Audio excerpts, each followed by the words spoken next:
Hello friends, welcome to let's study and the classes में विकास मिश्रा आप लोगों का स्वागत करता हूँ। आज की क्लास में हम चैप्टर 3 ट्वेल्थ क्लास का चैप्टर 3 का 3.4 पार्ट 1 यानी कि एलिमेंट्री ट्रांसफॉर्मेशन के द्वारा मैट्रिक्स का इन्वर्स दिखाना सीखेंगे, which is most important topic.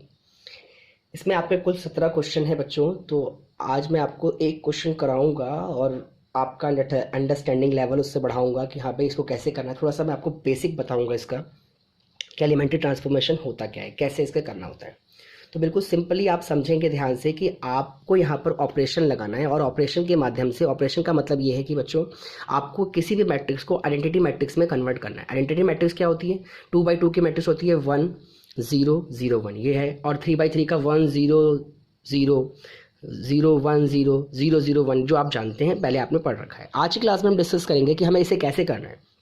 तो इसे करने से पहले आपको एक बात बिल्कुल ध्यान रखनी है अपने मन में कि जब भी आप ऑपरेशन लगाएंगे, तो अगर आप कॉलम का ऑपरेशन लगाते हैं बच्चों, तो आपको कॉलम को ही फॉलो करना है, कॉलम ऑपरेशन को ही लेके चलना है। और अगर आप रो का ऑपरेशन लगाते हैं तो आपको रो को ही फॉलो करना है। अगर आप कॉलम को ऑपरेशन लगाते हैं तो सबसे पहला आपका मोटिव होगा आपको 1 बनाना है, उसके बाद आपको 0 बनाना है, उसके बाद आपको 1 बनाना है, उसके बाद आपको 0 बनाना है, यानी आपको यूँ जाना है। लेकिन अगर आप यहीं पर रो का ऑपरेशन लगा देंगे तो सबसे पहले आपको 1 बनाना है, उसके बाद इधर नहीं आना, आपको इधर नीचे 0 बनाना है, फिर 1 बनाना है, फिर 0 बनाना है, क्योंकि ये होती हैं आपके पास, ऐसे होता है रो और ऐसे होते हैं आपके पास कॉलम। ये बात आप बिल्कुल ध्यान रखेंगे। तो आइए क्वेश्चन के माध्यम से मैं करके आपको दिखाता हूँ कैसे करना है। आपके पास एक ए मैट्रिक्स दिया हुआ है, आपके पास ए इज इक्वल टू में आई इंटू में ए, ये एक फॉर्मेट आपको इस तरह से क्वेश्चन को लिखना है। तो ए आपने लिख दिया, आइडेंटिटी मैट्रिक्स आप जानते हैं, इंटू में ए। अब एक बार मेरी बात ध्यान रखना कि आपको इस वाले मैट्रिक्स को इसमें कन्वर्ट करना है, मतलब ऐसा बनाना है इस तरफ, यानी 1 0 0 1 बनाना है आपको। तो ये ऑटोमेटिक जो ऑपरेशन यहाँ लगेगा वो यहाँ पे आ जाएगा, तो फिर ये ऑटोमेटिक ए इनवर्स में कन्वर्ट हो जाएगा। तो अभी मैं आपको कॉलम से करके दिखाता हूँ इसी क्वेश्चन को, फिर इसी क्वेश्चन को रो से भी करके दिखाऊंगा, आंसर में कोई भी फर्क नहीं पड़ेगा। आइए देखिए ध्यान से स्टार्ट करते हैं।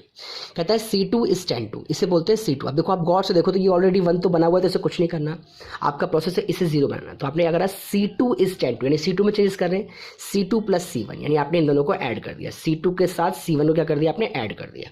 तो C2 प्लस C1 यानी कि आपने C1 में कोई चेंजेस नहीं करी, तो आपने उसको एज इट इज लिख दिया। इसके साथ जब इसने आपको ऐड किया तो ये हो गया 0, इसके साथ इसको ऐड किया तो ये हो गया 5। इधर आपने कोई चेंजेस नहीं करी तो उसको आपने एज इट इज लिख दिया। 0 के साथ 1 ऐड हुआ तो ये हो गया 1, 1 और 0 मिलकर हो गया 1 इंटू में ए। तो ये फाइनली इस तरह से आपके पास इस तरह से आ गया। अब इसके बाद मैं बताया 1 0, अब क्या बनाना है आपको, इसको 1 बनाना है। तो आपने क्या करा, कोई चारा नहीं है आपके पास, आपको क्या करना पड़ेगा, यहाँ पर डिवाइड 5 से करना पड़ेगा। तो आपने क्या करा, C2 इज 10 2, C2 डिवाइडेड 5। एक बात ध्यान रखना, आप यहाँ पर मल्टीप्लाई डिवाइड कुछ भी किसी नंबर से मल्टीप्लाई करके माइनस प्लस कुछ भी कर सकते हो, क्योंकि आपको ऑपरेशन लगाना है। अब आपने देखा यहाँ पर क्या कि इस चीज़ को आपने जटीज छोड़ा, अब इसमें आप 5 से डिवाइड करोगे कोई फर्क नहीं पड़ने वाला, इसमें आपने 5 से डिवाइड किया तो 1 आ गया। इधर आपने कोई चेंजेस नहीं करी तो उसको जटीज छोड़ दिया, जटीज 1 में आपने 5 से डिवाइड किया तो ये 1/5 हो गया, यहाँ पे डिवाइड किया तो 1/5 हो गया, इंटू में ए हो गया। अब आप देख पा रहे हैं कि आपने पास क्या करना है, अब आपको क्या करना है बच्चों, अब आपको 1 बन चुका है, 0 बन चुका है, 1 बन चुका है, अब आपको इसको 0 बनाना है। तो इसको 0 बनाने के लिए क्या करोगे आपको साफ पता चल रहा है कि मुझे इसमें से इसको माइनस करना पड़ेगा, लेकिन 2 से मल्टीप्लाई कर। तो आपने लिखा C1 इज 10 2, जिसमें भी आप चेंजेस करते हो उसको आप पहले लिखते हो, याद रखना इस चीज़ को। अब C1 इज 10 2, C1 में से माइनस कर दो ट्वाइस ऑफ C2 यानी 2 से मल्टीप्लाई करके, तो आपने माइनस करा, फाइनली यहाँ पे आंसर आ गया। अब यह देखो ध्यान से, 1 में से आपने माइनस करा, 1 में से आपने माइनस करा, क्या 2 से मल्टीप्लाई करके तो 2/5 हो जाएगा, नीचे 1 लोगे एलसीएम लोगे 5 आ गया, तो 5 में से 2 गया तो 3/5 हो गया। सेम ऐसे ही यहाँ 2 से मल्टीप्लाई माइनस हो तो -2/5 हो गया, इसको एडिट छोड़िए। तो फाइनली जब ये ए इस तरफ जाएगा तो ये ए इनवर्स में कन्वर्ट हो जाएगा, ये आपके पास आंसर आ गया। इसी क्वेश्चन को सेम हम करके देखेंगे अभी रो वाले ऑपरेशन से। देखिए ध्यान से, रो से कैसे करना है, क्वेश्चन सेम है, उसके बाद ये क्वेश्चन आपको प्रैक्टिस के लिए करने हैं। तो ए लिखा हुआ है आपके पास, अब a is equal to I into में, मैंने बताया आपको रो है तो आपको पहले क्या करना है, आपको इसको पहले 1 बनाना है, फिर इसको 0 बनाना है, फिर इसको 1 बनाना है, फिर इसको 0 बनाना है। वहाँ पे आप ऐसे जा रहे थे, यहाँ पे आप ऐसे जाओगे, बस इस चीज़ को आप ध्यान रखना, कभी गलती नहीं होगी। ये क्वेश्चन लिखा हुआ है। अब ये तो ऑलरेडी 1 बनाया, तो मेरा प्रोसेस है इसको 0 बनाना। तो आप देख पा रहे हो कि अगर मैं इसमें से इसको माइनस करूँगा, 2 से मल्टीप्लाई करूँ तो 0 बन जाएगा। जिसमें भी आपको चेंजेस करनी है उसको आप पहले लिखना है, क्योंकि आप जानते हो कि ये होते हैं रो और ये होते हैं कॉलम, ठीक है बच्चों। तो आपने इसे 0 बनाने के लिए क्या करा, 2 में से 2 से मल्टीप्लाई करके माइनस किया इसको। सेम ऐसे ही 3 में से जब ये 2 माइनस होगा तो क्या बन जाएगा, आप देख सकते हैं 3 - 2, फिर -1 अंदर तो माइनस में क्या हो गया, प्लस हो गया, तो फाइनली 5 आ गया।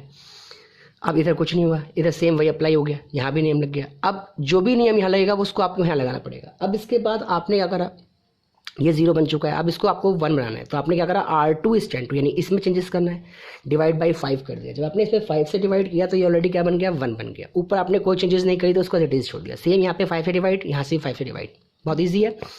अब आपका प्रोसेस है इसे 0 बनाना। तो ये तो साफ साफ दिख रहा है कि ये 0 कैसे बनेगा, जैसे ही मैं इन्हें ऐड कर दूंगा तो ये क्या बन जाएगा, 0 बन जाएगा। इसे ऐड करूंगा, सवाल पे कोई फर्क पड़ने वाला नहीं है। तो ये 1 0, इन दोनों को ऐड किया तो ये 0 बन गया, ये 1 ऐसे कैसे रह गया। इन्हें ऐड करा तो देख सकते हैं आप कि 1 माइनस 2/5, नीचे एलसीएम लोगे तो 3 में 5 में से 2 गया तो 3/5 एज इट इज़ आ गया बिल्कुल इससे। तो इस तरह से आप बहुत ईजी वे में इस क्वेश्चन का आंसर फाइंड आउट कर सकते हैं। देखिए सेम आंसर आएगा, कोई चेंजेस नहीं। तो ये कुछ क्वेश्चन है, 14 क्वेश्चन है आपकी बुक के, जिसे आपको कंप्लीटली नोट डाउन करना है। इसे नोट डाउन कर लेंगे आप, अगर बुक है तो बुक में से क्वेश्चन बना लेंगे, बुक नहीं है तो आप फिर इनमें से क्वेश्चन नोट डाउन कर लेंगे और क्वेश्चन को बनाएंगे।